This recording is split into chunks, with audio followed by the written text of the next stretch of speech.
Welcome back to Football Daily, ladies and gentlemen. Different scene, different person, because Joe Tomlinson is on a holiday for 2 weeks, so I will also be here next week, but also in a different country as well, providing you your weekly We Need to Talk. And today, we need to talk about the biggest transfer rumours. That's right, the transfer window is wide open and rumours are circulating on the internet left, right and centre. Deals are being done and deals are being chucked out of the window as well. And so I thought it would be a good idea to rank your club's biggest transfer rumour and whether it is possible or not. So we kick things off like we normally do this stuff in alphabetical order, and we're going to be looking at Arsenal's transfer rumour. And to be quite honest, this one shocked me because it was none other than Manchester City's Julian Alvarez. We're going to have to start it off with a no chance, because let's be honest here. Look, I know Arsenal and Man City have done business. Of course, we saw last year Gabriel Jesus join them. We saw Zinchenko join them. We saw as well Mikel Arteta join them. But since then, Arsenal have become a huge force in the Premier League. If they go on to, which it feels like they are going to, get Declan Rice and Timber, and then also added Alvarez to their squad as well, City would be in trouble. I mean, I still back City to go and win the Premier League, but still, it improves Arsenal massively. This transfer rumour kind of came out of nowhere. I saw it on Twitter and then other people came out and kind of said it was a load of rubbish. Basically, Alvarez is happy at the moment at Man City. Understandable when you've just won the treble for sure. And last year, he actually got a decent amount of minutes, even with the best striker in the world, Erling Haaland, up top. Alvarez still got about 1,400 minutes of Premier League football, which isn't to be sniffed at. It will be interesting to see what happens this season as well. Maybe he might be moved into a slightly different position if he has more minutes. If he doesn't have more minutes, what could happen next year? But right now, his chances of moving to Arsenal are at 0. The next one, we've got to go to the Midlands and talk about Aston Villa, because they've been linked to a lot of players so far, and one of them is Moussa Diaby. And this is going into the keep your eye on it section, because he's been linked to a few different clubs here now, and Aston Villa could be a possible option for him. L'Equipe have said that Aston Villa have gone to the next step and submitted an opening proposal to Bayer Leverkusen for his services. Now, this is a guy, it felt like 2 years ago, we were talking about at nearly 100 million euros to get him at your club. It feels like that will probably drop by probably half to get him towards your club now, but Aston Villa aren't the only side in for his signature. It does feel like he's definitely off this summer and can raise Bayer Leverkusen a lot of funds if they do sell him. Newcastle are supposedly also interested in him as well. Obviously, he's on that right wing, and he apparently wants to play in the Champions League, and so maybe Newcastle would be more of an attractive offer because they can offer that Champions League football. But if the bid doesn't come in, then Aston Villa, keep your eye on it. Moving to one of the teams that a lot of people thought would get relegated last season, it's Bournemouth down south, and we are looking at Alex Scott. Now, to kick things off, we're going to put him in the unlikely section of moving to Bournemouth. Now, I like this move. Alex Scott won the Young Player of the Year last season in the Championship. He made it into the Team of the Season for the Championship as well. He's only 19 years old as well, but he's had a lot of clubs looking at his services. Apparently, West Ham are after him, Wolves are after him, even Tottenham Hotspur have also been said to be looking at getting him towards their club. The other thing that is kind of making it a little bit more unlikely for Bournemouth is, okay, they might have new owners, but £25 million is still a lot of money for a club of Bournemouth size. He would be their record club signing if they were to spend that amount of money, but it feels like as well that the other clubs might just push it a little bit more. Once Declan Rice is sold to Arsenal, I feel like West Ham could really push on for this transfer. We go to West London now to talk about Brentford, who obviously have to be looking at getting a striker. The whole Tony situation at the moment means he can't play for Brentford until the new year, and so they've been linked to a striker called Habib Diallo. And straight off, this is going in the keep your eye on it section. As I mentioned, they are after a striker, and Diallo is kind of at a decent place for a move. He's 28 years old. His contract is up in 2025, and last season he had a really strong campaign. Scored 20 goals for Strasbourg in 37 appearances in Ligue 1 and helped the side fight off relegation. And he's in ways similar to Tony. He's got pace, but he also has a good hold-up play towards him as well. Maybe not to the level of Ivan Toney, but right now, if Brentford can keep Toney, which it looks like they're going to, they only need someone to hold their line for 6 months, and for £15 million, which is apparently the reported fee, this would be a good signing. The only thing that might be in Brentford's way is Newcastle, Burnley, West Ham and Roma are all interested in getting him as well. So maybe if they up the fee a little bit more, they might be able to get his services. Brighton now, and they're always linked to some fun players, and we're actually going to talk about a few of them later on because I think they're more likely destinations we'll get on to later in this video. But we're going to talk about Samuel Illing Jr., who is of Juventus fame. Illing Jr. had kind of a breakout campaign last season for Juventus. He made a lot of substitute appearances for them and racked up an okay amount of minutes. But for someone that's 19 years old, I don't think you'll be complaining, especially when you're starting in the Champions League against Sevilla, though they did lose. Now I'm going to put this in the keep your eye on it section as well, because I think it's worth it. Right now, Juventus are in a sticky situation. Supposedly, their finances mean they need to be raising over 100 million euros this summer to help them out financially. And this transfer could be part of that to help them in that situation. Now, I'm sure they'd love to keep him, but sometimes you got to do what you got to do. And if Brighton, who have apparently already put in a £15 million bid, are after your player, then that might be an okay place to let him go. Brighton obviously need to add to their squad now they're playing in Europe, and so depth and also playing under Zerbi and developing at Brighton could be great for Illing Jr. here. So keep your eye on it. On to one of the new boys now, and we're talking about James Trafford, who looks nailed on to be going to Burnley. Obviously, there's the links between Vincent Kompany and Manchester City, James Trafford's club, Man City. He was on loan to Bolton, had some fantastic campaigns with them. Then, obviously, at the Euros for the under-21s, was the goalkeeper and saved a last-minute penalty to help England win that competition. And you know what? Man City getting £19 million for a player who hasn't even played for the first team is a very impressive figure. Fair play. It'll be interesting to see how he is in the Premier League, especially in a Burnley side who's just come up with Vincent Kompany as manager. But I don't mind it, but it's a nailed-on transfer. On to Chelsea now. We've spoken loads about Caicedo to Chelsea, and so I thought it wasn't going to be good or fun if we just kept talking about it in these kind of videos. So I've looked at another transfer rumour that's come out of nowhere. It's not Dybala to Chelsea. In fact, it's Ryan Cherki to Stamford Bridge. Now, straight away, let's get on with it. Keep an eye on this rumour. That's all I'm saying. Because things have moved on slightly. Julian Alvarez, obviously a French journalist, keeps an eye on Ligue 1 and the Premier League, so on and so forth, and French players, although he could possibly play for Algeria, who knows, came out and said that Chelsea like Ryan Cherki and Ryan Cherki likes Chelsea. There are videos as well back in the past, but I say in the past, last year, of Cherki saying, what does he prefer, Manchester or Chelsea? And he said Chelsea. And that a possible move could happen, much like the Malo Gusto move that was sorted out in January last year, and now he's joined up with the squad. It also makes sense as well from a Chelsea point of view, because in terms of wingers, they've gone from having loads to suddenly not having that many. Obviously, Havertz has gone, Mount has gone. Those ones are done. Pulisic has just joined AC Milan. It looks like Callum Hudson-Odoi is also going to be going on the way out as well. And so Ryan Cherki coming to Chelsea, obviously he's 19 years old, he's only just developing. He had a fantastic year last year, really does look like that kind of possible, star boy. Not to put the title on him too early, but he does look fantastic and could have a huge future. So all I'm saying is keep an eye on this for now. There are supposed talks of 50 million. It might be a little bit less than that. And so, yeah, it'll be interesting how it works out if Poch wants him. But right now, keep your eye on it. To another London club, and it's Crystal Palace. And this transfer rumour is all about a Manchester United player, Donny van der Beek. And I'm going to say right now, keep your eye on it. It seems almost certain that Van der Beek will be leaving Manchester United this summer. It hasn't worked out there. Obviously, Ten Hag has apparently given it the approval for him to go. He's had a rough time. Obviously, he's had limited playing time at times, partially due to injuries, partially due to bad form. And it's just never quite worked out for him, but he does have a lot of clubs looking at him at the moment, so that's why it isn't kind of nailed on that he'll go to Palace, because other options are available as well. The reason as well that Palace, I think, could be pushing on for it is they need midfielders. Obviously, James MacArthur has left now after 8 years at the club. Club captain Milivojevic has left after 6 years at the club. They need somebody in midfield, and Donny van der Beek, maybe this move feels like a good one for him. He personally might think he wants to go and play outside of England or the Premier League. It just hasn't worked out for him.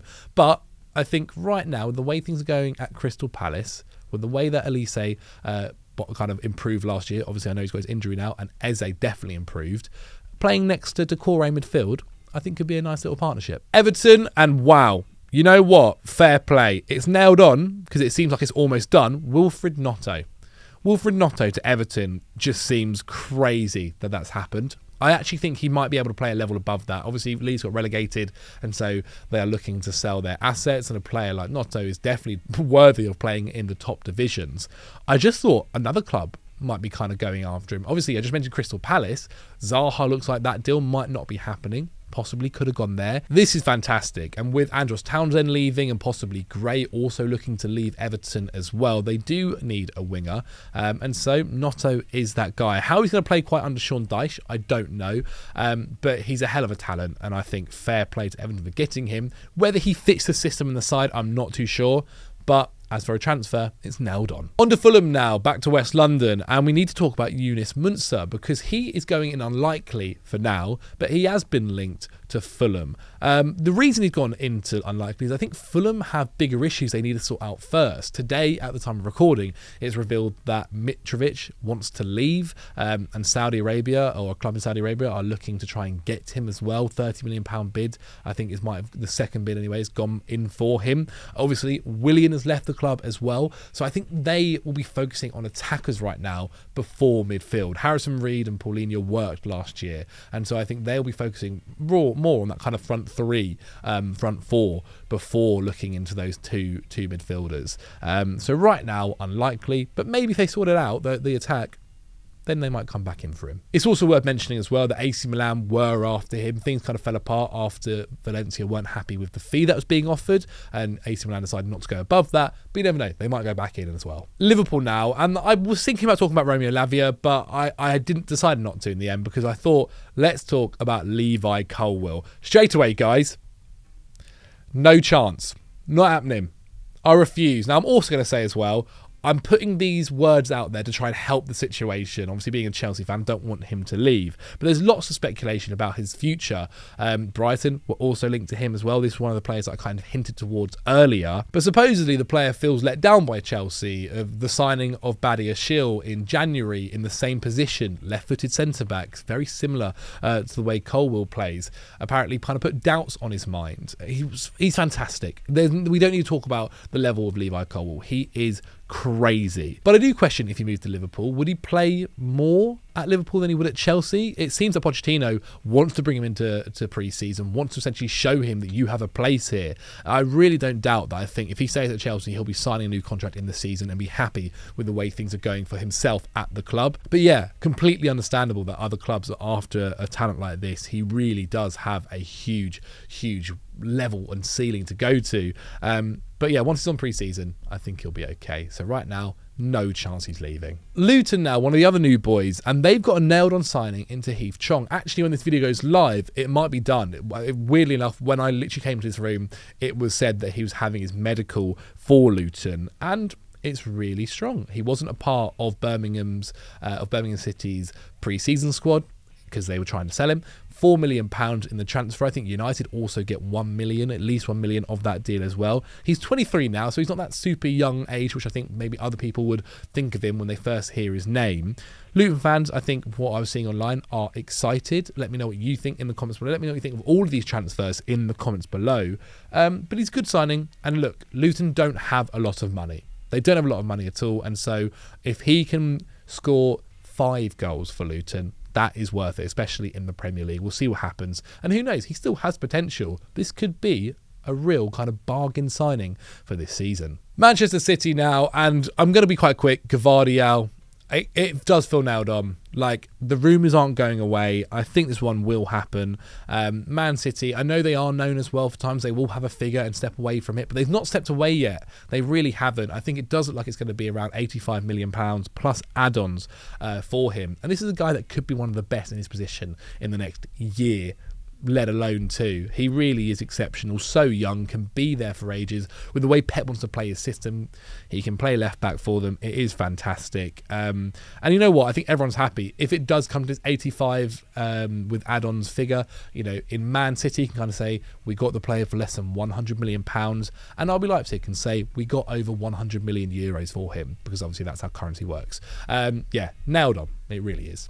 Another nailed on transfer as well now, Andre Onana to Manchester United. Just a couple of weeks ago, we were talking about him possibly going to Chelsea and other clubs that were needing a goalkeeper. But United have done the hard work. Again, this one could be announced by the time this video goes live. He's a fantastic keeper. He's going to completely change the way United play their football.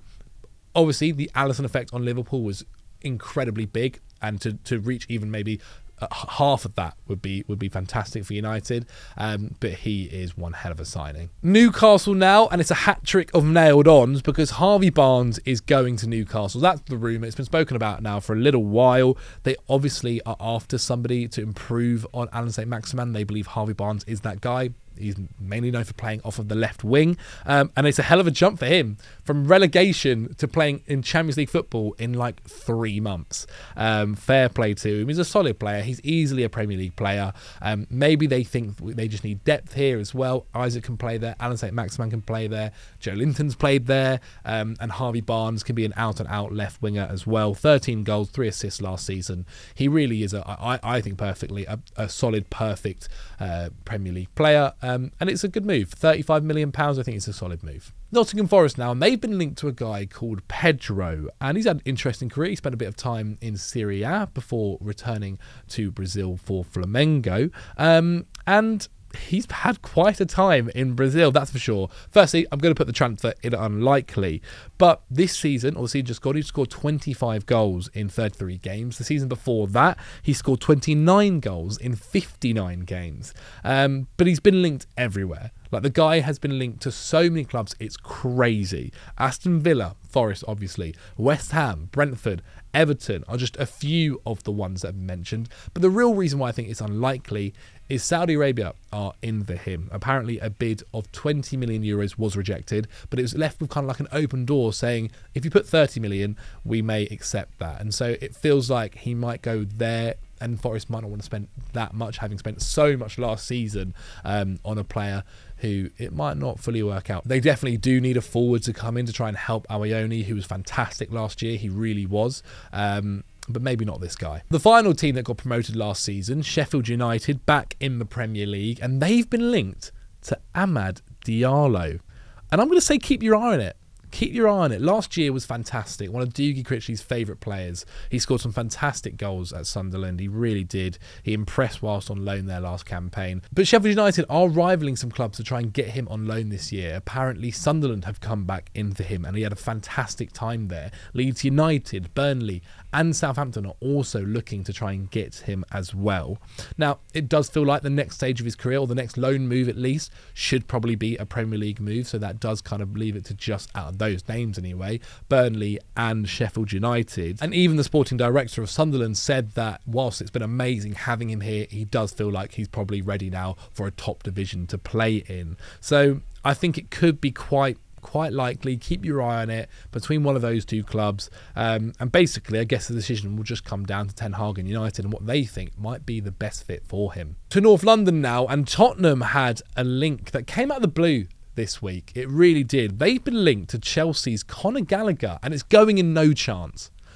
Not a chance, surely. I mean, Chelsea and Spurs just don't do deals. In fact, the last transfer that happened between Chelsea and Spurs that wasn't a youth player or a free transfer was Gus Poyet back in 2001, which just shows they don't get on. We don't deal with each other. We really don't. And so then you add the fact that Chelsea and Spurs, right now it feels like going to this campaign, are at quite similar situations. No European football. They obviously need to improve in the last campaign. Brand new managers. So why would Chelsea go and give them a player who could have quite a decent role in their squad this year?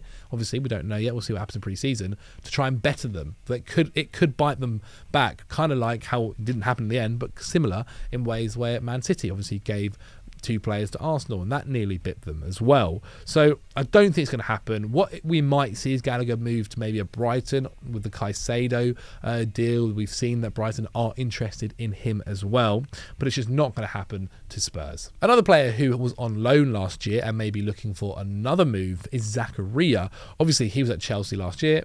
It kind of started all right and then didn't really go into anything in the end. Injuries weren't really that helpful for him. But I'm going to say, because he's been linked to West Ham United, to keep your eye on this move. West Ham are obviously looking for midfield reinforcements when Declan Rice leaves the club. And Zachary, as I said, had strong moments for Chelsea, but when he got injured and when he didn't get a good kind of run of form, things just kind of fell apart for him at Chelsea. Now, he has had bad injury issues, so that is to kind of be wary of, which makes sense why West Ham just want to do a loan deal. But Juventus apparently want them to do a loan with an option to buy or try and sell him flat out this summer as well. Now, £18 million is supposedly the fee that's being rumoured about at the moment. And if that happens, it's okay, because if he does stay fit and if he does have a good amount of matches in a row, I do think he can be a solid Premier League player, especially for West Ham. He can do kind of part of what Declan Rice was doing, but he can't be the only signing. He can't be the only signing midfield for West Ham. And actually, whilst doing research for this, it does look like West Ham are looking at quite a few midfielders. So we'll see where this happens. We'll see what happens here. Who basically budges? Will Juventus be willing for just a loan? Will West Ham go and pay the fee? But right now, keep your eye on it. And finally, we've got to talk about Wolves, because they obviously don't have a lot of money, supposedly. Lopetegui, there was that issue, and they've sold all of their midfielders. So it makes sense why they're being rumoured to be going after a midfielder. But that midfielder is Arthur Melo. So let's get it right now into no chance. Now, the reason Arthur has gone into no chance to Wolves is because Wolves, yes, they do need midfielders and quality midfielders, but they can't be going and getting someone who played 13 minutes last year and obviously after a horrific injury. Now, these injuries, we don't know what he's going to be like. He might come back and be pretty good. He might. But Wolves right now can't take that risk after losing Moutinho and Ruben Neves. They need to replace them with high quality who they know will be about. They need to make sure they're reliable. They need to make sure they're going to be playing at least 30 games for them this season. There's going to be a huge change up in this midfield. They say, the famous saying, that the best ability is availability. And right now, I think Arthur Melo doesn't have that. So that's been me ranking your club's biggest transfer rumour. Let me know what you thought of them in the comments below. Would you have them higher? Would you have them lower? Would you add any others into there? Get them in the comments with your opinion where they should be on this tier list. If you want to see more Football Daily content, then click on screen right now. If you enjoyed the video, like it. If you're not subscribed to Football Daily, do that right now. And I'll see you next week live from America, because that's where I'm going to be with We Need to Talk. I'll catch you then. See you later. Bye.